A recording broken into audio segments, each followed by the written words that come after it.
everyone. This is Ritika Soni again from Assistant Professor from Mansa College of Education. आज मैं आपको जो कल मैंने फ्राइड की साइकोसेक्सुअल थ्योरीज बताई थी उसी के आगे का एक्सटेंडेड पार्ट वीडियो है स्टेजेस ऑफ पर्सनैलिटी डेवलपमेंट। व्यक्तित्व विकास के सोपान या फिर स्टेजेस क्या होते हैं as per Freud psychosexual theory of development. मैंने आपको बताया था कि पर्सनैलिटी डेवलपमेंट की जो स्टेजेस हैं वो 5 पार्ट है। स्ट्रक्चर ऑफ पर्सनैलिटी जब मैंने लास्ट क्लास में बताया था मैंने 5 स्टेजेस का जिक्र किया था। पहली स्टेज है ओरल स्टेज जिसे हम मुख्य अवस्था के नाम से जानते हैं। Second stage is anal stage, गुदी अवस्था के नाम से जानते हैं। Third stage is phallic stage, लिंग प्रधान अवस्था। Fourth stage is latency stage, अप्रत्यक्ष अवस्था। और fifth stage is genital stage, जनेंद्रिय अवस्था। सबसे पहले हम पहली अवस्था के बारे में बात करते हैं, ओरल स्टेज यानी मुख्य अवस्था। यह अवस्था 2 पार्ट्स में डिवाइडेड है। पहला है oral sucking and oral biting. तो आइए फर्स्ट स्टेज से हम स्टार्ट करते हैं कि मुख्य अवस्था या फिर ओरल स्टेज क्या होता है। मुख्य अवस्था जैसे कि नाम से ही समझ में आ रहा है कि इसमें टोटल ओरल पार्ट्स की बात हो रही है। यह अवस्था बर्थ से लेकर के 18 मंथ के बच्चे के अंदर यह अवस्था विकसित होती है, यानी यह अवस्था बर्थ से लेकर 18 महीने तक के बच्चे में यह अवस्था पाई जाती है।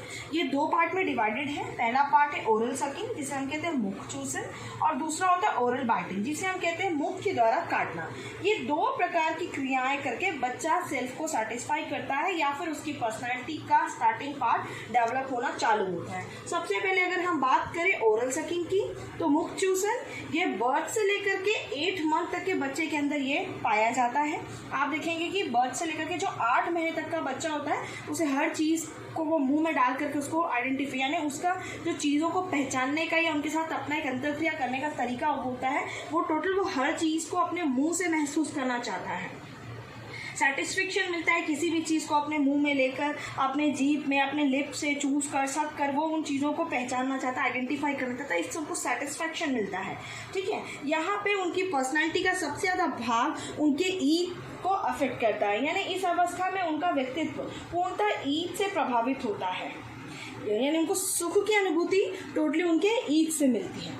एग्जाम्पल के द्वारा अगर मैं आपको इस अवस्था को इन शॉर्ट में समझाना चाहूँ तो जो 7-8 महीने का बच्चा होता है, मैं स्पेशली 7 to 8 मंथ के बच्चे की बात करूँगी, जो 7 से 8 महीने का बच्चा होता है वो क्या मदर फीडिंग करता है। तो वहाँ उस कंडीशन में आप देख सकते हैं कि वो अपने माउथ, लिप्स और टंग को यूज़ करके सकिंग करता है और सकिंग करके वो सेल्फ सेटिस्फाइड होता है। कई बार आपने देखा होगा कि क्या करते हैं कि 7th-8th मंथ आने के बाद मदर बच्चे को फीड कराना स्टॉप करा देती है। तो ऐसा नहीं करना चाहिए क्योंकि इससे उसके व्यक्तित्व विकास में गड़बड़ी उत्पन्न होने लगती है। फ्राइड के अनुसार उनका कहना था कि इस प्रकार अनुभवों से आगे चलकर वो बच्चे के जो मानसिक रोग होते हैं वो उनमें उत्पन्न होने लगते हैं। यानी यहाँ पे उनका सेटिस्फेक्शन लेवल, जो चीज़ों के साथ एडजस्टमेंट करने का तरीका था, खुद को सेटिस्फाई करने का, सेल्फ सेटिस्फाइड महसूस करने का तरीका था, उसमें कहीं ना कहीं ब्रेकेज लग जाता है और उस कंडीशन से क्या होता है उनकी पर्सनैलिटी का बहुत बड़ा पार्ट अफेक्ट होता है। इसलिए ऐसा कभी नहीं करना चाहिए।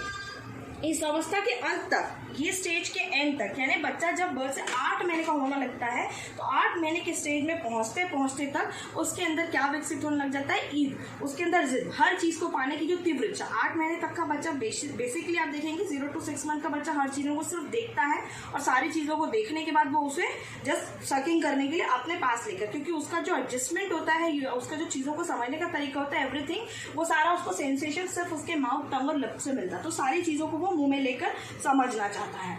उसकी पर्सनैलिटी का सबसे बड़ा पार्ट यहाँ पे इफेक्ट होता है ईद, यानी अब धीरे धीरे उसके अंदर तीव्र इच्छा, जिद्द जागने लगती कि क्या है, क्यों है, ये मुझे चाहिए। अब देखेंगे ये बहुत ही कॉमनली 7th-8th मंथ में जब बच्चा आता है तो छोटे इन्फेंसी पीरियड में 7 to 8 मंथ के बच्चे के अंदर में कहीं ना कहीं ईद आपको ऑटोमेटिक दिखने लग जाता है।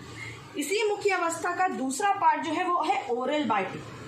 यहाँ मैंने बर्थ टू 8 मंथ की बात की थी, यहाँ मैं बात करूँ 6 to 17th मंथ। यानी एक बच्चा जब बर्थ लेता है उसके 6वें महीने से लेकर 17वां महीने तक वो क्या करता है, मुख द्वारा काटना, चीज़ों को बाइट करने लगता है, जिसे हम इन जनरल कहते हैं कि ये वो स्टेज होती है जब बच्चों के मुंह में दांत आने लगते हैं, उनको उनके मसूड़ों में खुजली होने लगती है, तो उस कारण वो हर चीज़ को बाइट करने की कोशिश करते हैं। इसी को फ्राइड ने बताया है मुख के द्वारा काटना या ओरल बाइटिंग स्टेज। ये 6 से 17 महीने के बच्चों के अंदर होता है और इस अवस्था में उन्हें सुख का अनुभव काटने और चूसने जैसी क्रिया करके प्राप्त होता है, यानी चीजों को यहाँ पे वो सिर्फ चूज कर, सिर्फ सक करके नहीं, साथ साथ उनको बाइट करके भी वो सेटिस्फाई होते हैं। इस अवस्था में बच्चों को नई नई आदतों का as per educational trend is 6 to 17 month, क्योंकि फैमिली ही बच्चे का फर्स्ट स्कूल होता है जहाँ उसे इनिशियल उसके बेसिक इंस्टिंक्ट डेवलप होते हैं। तो फ्राइड के अनुसार इस अवस्था में बच्चों को नई नई आदतों को सिखाया जाना चाहिए, क्योंकि न्यू हैबिट्स वो 6 to 17 मंथ के अंदर अपने अंदर बहुत इजी वे में उनका जो ग्रैस्पिंग पावर होता है छोटे बच्चों का कंपेयर टू एन अडल्ट बहुत ज़्यादा हाई होता है और वो बहुत अच्छे तरीके से न्यू हैबिट्स को सीख सकते हैं। This is the first stage what I have discussed from birth to 18 month, जो कि 2 पार्ट में डिवाइडेड था, birth to 8 month oral sucking and 6 to 17 month it is of oral biting. Now comes the second stage जिसे हम कहते हैं anal stage, गुदी अवस्था। ये अगेन 2 पार्ट में डिवाइडेड है, एनल एक्सपल्सिव और एनल रिटेंटिव स्टेज। मैंने ये एनल एक्सपल्सिव का हिंदी इसलिए नहीं लिखा क्योंकि उसे हिंदी में एनल एक्सपल्सिव ही कहते हैं। और सेकेंड स्टेज है एनल रिटेंटिव स्टेज, जिसे हम कहते हैं गुदीय धारण अवस्था। ये जो सेकेंड स्टेज है एनल स्टेज, ये इन 2 पार्ट में डिवाइडेड है। पहला अगर एनल एक्सपल्सिव की बात करें तो ये 18 मंथ से लेकर के 18 महीने के बच्चे से लेकर के 4 साल के बच्चे तक में पाया जाता है, और एनल रिटेंटिव स्टेज 1 से 4 साल के बच्चों में पाया जाता है। आइए हम फोकस करते हैं what is anal expulsive. Anal expulsive stage जो है ये क्या होती है? एज पर फ्राइड बालक अपना मल एक्सपेंसिव स्टेज में एज पर फ्राइड बालक क्या करता है? मल मूत्र का त्याग करके यौन संतुष्टि करने लगता है। आप यहाँ पे एक चीज देखकर कंफ्यूज नहीं होंगे, मैंने यहाँ लिखा 18 मंथ टू 4 years और यहाँ लिखा 1 year to 4 years।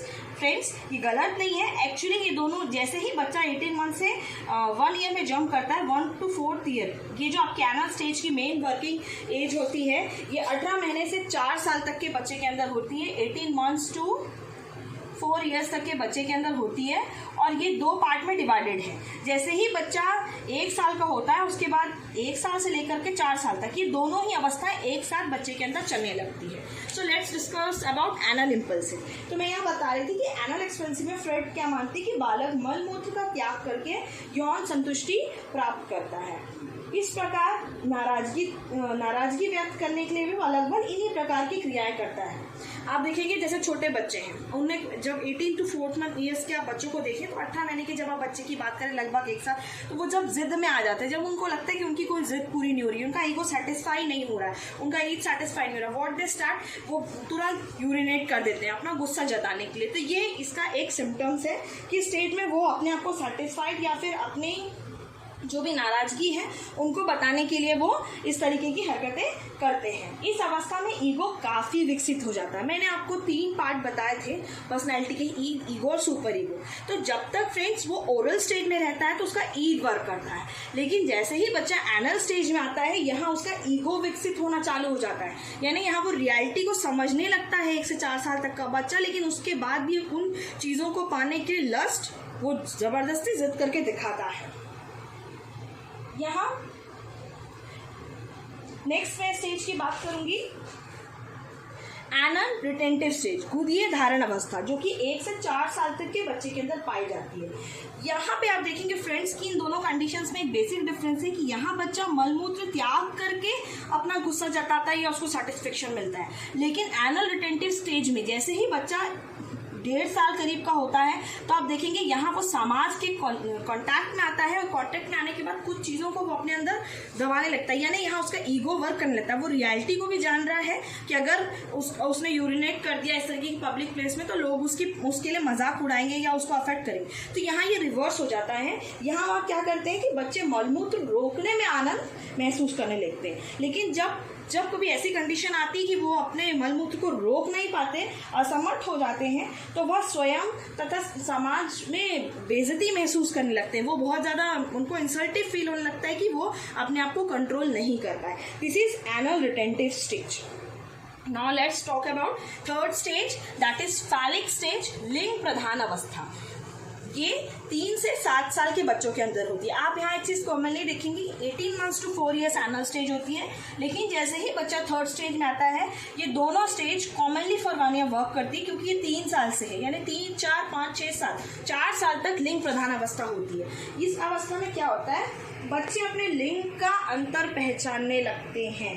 बच्चे अपने से विपरीत लिंग के पेरेंट्स, यानी कि आप यहाँ देखेंगे कि ये बहुत ही कॉमन फीलिंग है कि गर्ल्स है तो हम ये मानते हैं कि उनका बहुत ज़्यादा अफेक्शन जो है उनके फादर्स के साथ होता है, और अगर बॉय है तो उनका अफेक्शन अपने मदर के साथ होता है। इसका रीज़न ये होता है कि यहाँ पे अपोजिट सेक्स लव जो है वो फीलिंग बहुत ज़्यादा बच्चों के अंदर डेवलप होती है। वो हमेशा अपने से अपोजिट लिंग के पेरेंट्स को पसंद करते हैं। बच्चे अपने से विपरीत लिंग के माता पिता को प्यार करने लगते हैं। इसी कारण वह अवस्था, इसी कारण से, क्योंकि वो अट्रैक्शन होता है उनको अपने अपोजिट लिंग के पेरेंट्स से, इसीलिए इसको ओडिपल स्टेज के समान भी माना गया है। फ्रेंड्स, ओडिपल स्टेज एक ओडिपस कॉम्प्लेक्स नाम की, आप कभी इंग्लिश एमए लिटरेचर पढ़ेंगे तो उसमें रोमांटिसिज्म में ये एक चैप्टर है ओडिपस कॉम्प्लेक्स, जिसमें इस बारे में डिस्कशन किया गया है। ये एक बेटे की कहानी है जो just because of that deep love for his mother वो अपने फादर को मार देता है, and then after he married with his mother. तो ये कहानी जो है कहीं ना कहीं इस जो लिंग प्रधान अवस्था फैलिक स्टेज है इसकी लस्ट को वो बताती है कि किस हद तक वो उस अवस्था में जा सकते हैं। तो इसमें इसको ओडिपस कॉम्प्लेक्स स्टेज भी कहा गया, ओडिपल स्टेज।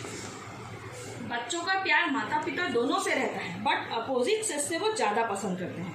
व्यवहार के दृष्टिकोण से बच्चा सामाजिक एवं संज्ञानात्मक होता है, यानी अगर आप उसके बिहेवियर पैटर्न को फोकस करेंगे तो वो बहुत ही सामाजिक होता है और संज्ञानात्मक भी होता है इस अवस्था में। फ्रायड का यह महसूस किया कि ओडिपस कॉम्प्लेक्स के कारण बॉयज जो हैं वो अपने मदर से ज़्यादा अटैच होते हैं, and they feel jealous for their father because they see their father also loving to their mother. Now we'll talk about the 4th stage, that is latency stage, जिसे हम अप्रत्यक्ष अवस्था कहते हैं। ये 5 से 12 साल तक के बच्चों के अंदर विकसित होती है।